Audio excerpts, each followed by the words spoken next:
আব্দুর রহমান। আবু হুরায়রা রাদিয়াল্লাহু তাআলা আনহুর আসল নাম কি? সবাই বলতে হবে আব্দুর রহমান। তো উনি আবু হুরায়রা হলেন কি করে?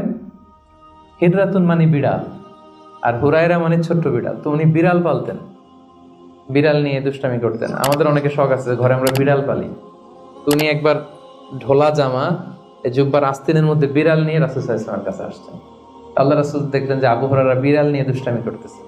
তো আল্লাহ রাসূল সাল্লাল্লাহু আলাইহি ওয়াসাল্লাম রসিকতা করে, মজা করে ডাক দিলেন, ইয়া আবা হুরায়রা, এই বিড়ালের বাবা। আসলে নাম কি ছিল? আব্দুর রহমান। টাকা দরকার ছিল ইয়া আব্দুর রহমান। এটা না ডেকে রাসূল সাল্লাল্লাহু আলাইহি ওয়াসাল্লাম মজা করে বললেন, ইয়া আবা হুরায়রা, হে বিড়ালের বাবা। তো রাসূল সাল্লাল্লাহু আলাইহি ওয়াসাল্লাম কিন্তু এরকম মজা প্রায় করতেন, প্রায় সাহাবাদের মধ্যে তিনি মজা করতেন, রসিকতা করতেন। তবে এটা হালাল রসিকতা ছিল, হালাল এন্টারটেইনমেন্ট।